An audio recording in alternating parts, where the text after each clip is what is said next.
tepat tanggal 17 Agustus di hari Jumat itu tahun 1945 jam 10 pagi di Jalan Pegangsaan Timur. Jangan lupakan nomor 56. Nomor itu penting karena menunjukkan satu tempat tertentu. Kalau cuma jalannya saja berarti maaf ya, proklamasi berlangsung di jalan. Ini ada nomornya. Nomor itu menunjukkan kedudukan tempat. Ini jalan. Jalan apa namanya, Pak? Kistu Kencana, ya. Wisnu Kencana Timur, nomor 27, Masya Allah. Nomor 27 tempat ini. Kalau cuma Wisnu Kencana saja di jalan. Pertanyaan saya, kenapa tidak pernah dijelaskan dalam buku sejarah? Siapa yang punya rumah tempat yang nomor 56 itu? Jalan Pegangsaan Timur nomor 56. Rumah siapa nomor 56 itu? Ternyata itu rumah seorang pengusaha Muslim keturunan Yaman yang sangat cinta dengan negara kesatuan Republik Indonesia ini. Beliau mewakafkan rumahnya untuk kemerdekaan bangsa Indonesia. Namanya Syekh Faraj bin Marta. Mewakafkan rumahnya untuk proklamasi kemerdekaan Republik Indonesia.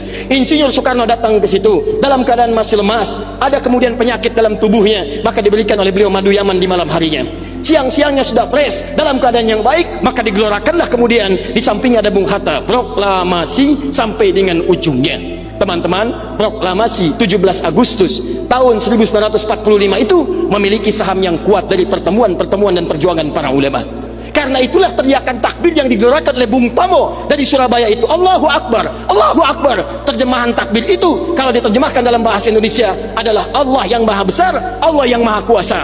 Kalimat Allah yang maha kuasa itu negara kesatuan Republik Indonesia mengapresiasi dan menanamkan dalam undang-undangnya. Baca pembukaan undang-undang dasar. Atas berkat rahmat Allah yang maha kuasa. Kalimatnya Allah, tidak ada yang lain lagi. Atas berkat rahmat Allah yang maha kuasa, dan dengan didorongkan oleh keinginan luhur. Jadi keinginan luhur itu diletakkan di akhir setelah Allah yang maha kuasa. Karena dari dulu itu memang punya keinginan luhur, pengen merdeka, tapi belum dapat. Siapa kemudian yang mempercepat keinginan luhur itu? Allah yang maha kuasa. Atas berkat rahmat Allah yang maha kuasa, dan dengan didorongkan oleh keinginan luhur, maka rakyat Indonesia menyatakan dengan ini kemerdekaannya. Dari situ kemudian jadikan sebagai sila dari 5 dasar sila ketuhanan itu.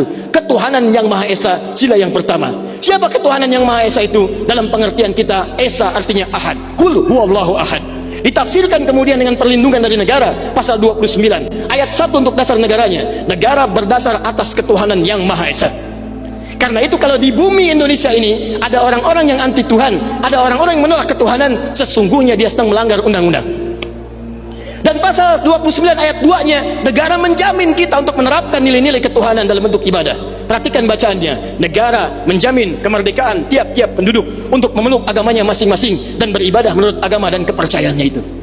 Bagi kita, pengajian adalah ibadah, sholat adalah ibadah, zakat adalah ibadah, taklim seperti ini adalah ibadah. Jadi taklim pun dilindungi oleh undang-undang, taklim pun didukung oleh negara, dan kalimat takbir pun itu adalah kalimat takbir yang tertuliskan dalam undang-undang dasar kita.